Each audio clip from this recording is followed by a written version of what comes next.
Tov. Hanachash Shaisha, pourquoi est-ce que le serpent, d'après vous, s'en est-il pris à Ève et non pas à Adam? Alors, qui était le serpent d'abord? Et avant tout, tu peux parler de lui. Où est-ce qu'il était? Qui, que, quoi, dont, où, lequel?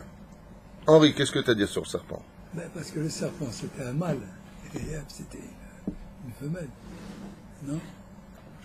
Parce que le serpent était le mâle et elle la femelle. Et il les a vus Il les a vus, oui, continue.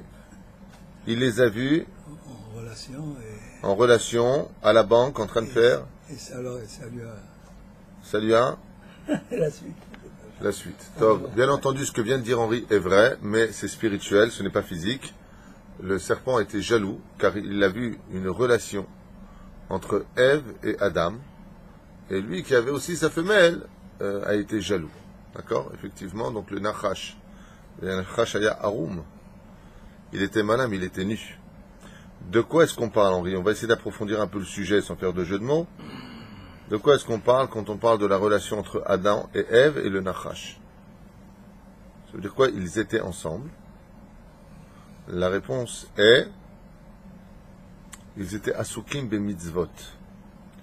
C'est-à-dire que le serpent était nu, le serpent était jaloux du fait de ne pas avoir de mitzvot à faire. Qui était le serpent? Ouais, à un deuxième degré, mais qui était réellement le serpent? Quel était son rôle? Qu'est-ce qu'il faisait dans la vie, lui?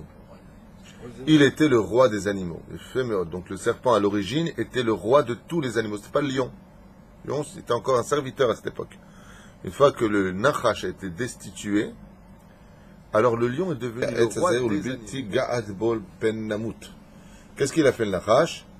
Il est parti voir Ève. Pour aller voir Ève, je sais pas moi, à l'époque, ils étaient que deux sur terre. C'est pour ça qu'on dit toujours le jour du mariage, Mi-Gan Eden mi-Kedem, que votre mariage soit comme celui de Adam et de Ève dans les Gan Eden. Il dit pourquoi? Parce qu'il n'y avait pas, non, pas parce qu'il n'y avait pas de belle-mère, parce qu'il n'y avait pas deux femmes, il y avait une seule femme, et que cette femme que tu vas épouser soit comme Ève à tes yeux, c'est-à-dire que dans toute l'humanité, il n'y avait que elle. Voilà, c'est des pérouches d'abord. Maintenant, pour aller voir Ève, il était où Adam, lui? Adam, il est où Adam? Il est à la synagogue. Il est à la synagogue en ce moment, Adam, mais il est où? On ne le voit pas. Adam Arishon, il était où? En train de prier. Il était en train de prier. Non. Il faisait quoi, Adam? Adam Arishon, il faisait quoi? Rabota, vous savez, dites-moi, je ne sais pas si c'est une réponse. Hein? Je ne sais pas. Voilà, on avait déjà étudié il y a 3-4 ans ensemble. Aya Yashen. Ça veut dire quoi? Il est resté passif au mitzvot, alors que les mitzvot sont actifs. C'est-à-dire, il dormait. Il a profité de ce moment de sommeil. Et de là, j'en profite pour faire une parenthèse sur le Shlom Bayit.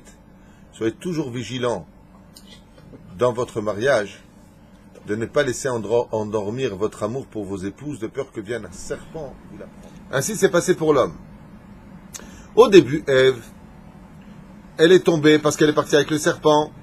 Et il y a eu la Zoemat Nachash. La semence du serpent a pénétré Ève, qu'on appellera aujourd'hui l'épuration de cette semence jusqu'à la fin des 6000 ans par le monde de la Nida.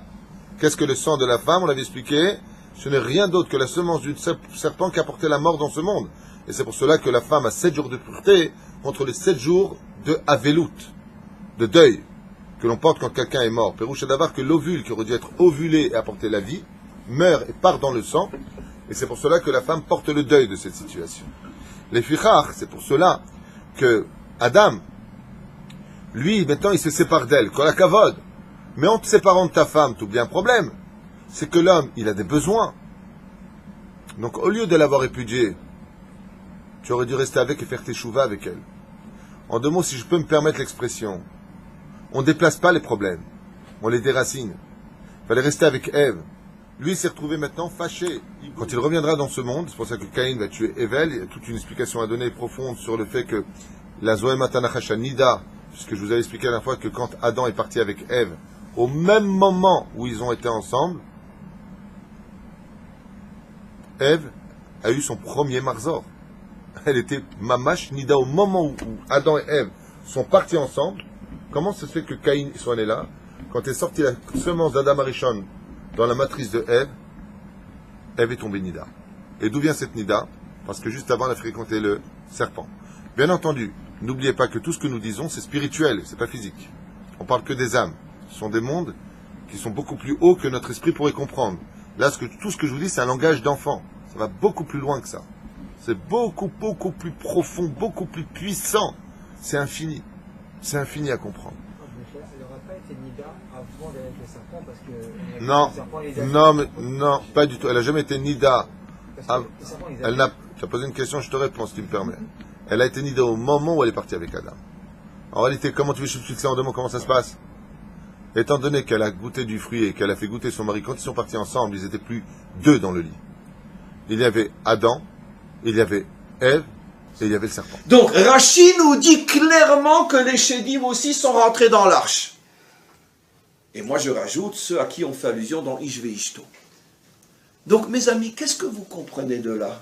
C'est que ces parachiotes sont remplis de messages confirmant le message que je vous enseigne. Il faut qu'on arrête une fois pour toutes de croire que tout ce qui a 2 jambes, 2 bras, 2 yeux, 2 oreilles, un nez et une bouche est un être humain. Et pourquoi c'est très important de le savoir? Parce que déjà, selon la définition de la Torah, comment tu repères ceux qui ne sont pas des êtres humains? Je n'ai pas encore vraiment terminé le cours, je vais vous expliquer quelque chose d'extraordinaire encore. Eh bien, si tu vois des groupes, je ne vais pas parler de l'individu en tant que tel, parce qu'en tant qu'individu, tout le monde peut tomber. Mais si tu vois des groupes, des idéologies, des peuples, des religions, des civilisations, qui ne vénèrent que la débauche excessive et la violence, tu peux être sûr que tu n'es pas en présence d'êtres humains. Pourquoi c'est extrêmement important de le savoir?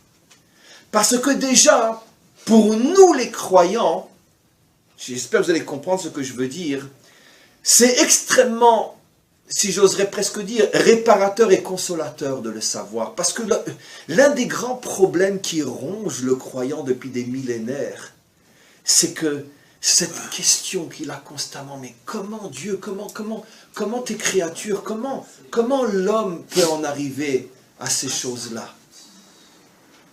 Mais pourtant le croyant ne se pose pas la question, mais Dieu, mais comment un lion peut-il se jeter sur une gazelle et la déchiqueter vivante et lui arracher le cœur? Pourquoi on n'a pas de question à ce niveau-là? Parce que c'est un lion, c'est ça, c'est un lion, c'est une gazelle, c'est la nature. Parce qu'on ne voit pas dans cet acte-là de la méchanceté, de la cruauté, c'est la nature. De la même manière qu'une vague tsunami n'est malheureusement pas responsable d'emporter avec elle 300 000 Thaïlandais, comme l'un des derniers tsunamis. Il n'y a pas de problème moral ici, c'est la nature. Alors évidemment, on peut poser la question pourquoi la nature est comme elle est, mais en tout cas, on n'est pas bouleversé par un problème moral. Mais quand on voit un médecin comme Mengele qui dépèse vivant une jeune fille de 18 ans, ou qui la transforme en homme, ou qui la transforme en femme, et qu'elle hurle de souffrance, et que je viens avec elle, mais comment un humain peut faire une chose pareille? Mais qui te dit qu'il est humain? Qui te dit qu'il est humain? C'est une chose qui bouge, et qui ressemble à un humain. Mais ce n'est pas un humain. Ce n'est pas un humain. Excusez-moi, j'ai une question. Qui a envoyé le Néphilim sur Terre? C'est le maître du monde. Alors il est responsable. Et ces créatures sont les créatures du maître du monde. Je suis 100% d'accord avec vous. Dédouaner complètement le maître du monde de ce qui se passe dans ce monde, c'est évident que mon cours ne suffira pas. Et merci pour votre question. C'est évident que le maître du monde est censé tout savoir. Il était censé savoir qu'en faisant tomber ces anges, c'était le début de la fin. Très bien. Donc, encore une fois, ce cours ne peut en aucun cas répondre à la question d'Elie Wiesel, Zichrono Lebracha, où était Dieu à Auschwitz? Évidemment que non. Elle ne répond pas à cette question. Mais, et je reviens sur ce que j'ai dit, ce cours a l'intérêt de rehausser, de reconstruire, de renforcer la dimension humaine, d'arrêter de se percevoir finalement comme des singes et des animaux, parce que justement, à force d'être écœurés parce que la créature apparemment humaine est capable de faire, on a fini par se désespérer de l'humain.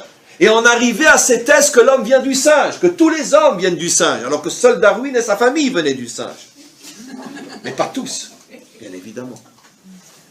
Et donc, je ne peux pas expliquer tout ce qui se passe, mais en m'éloignant, en me sentant fondamentalement différent de ces créatures, je gagne déjà que je n'ai pas perdu confiance en l'homme.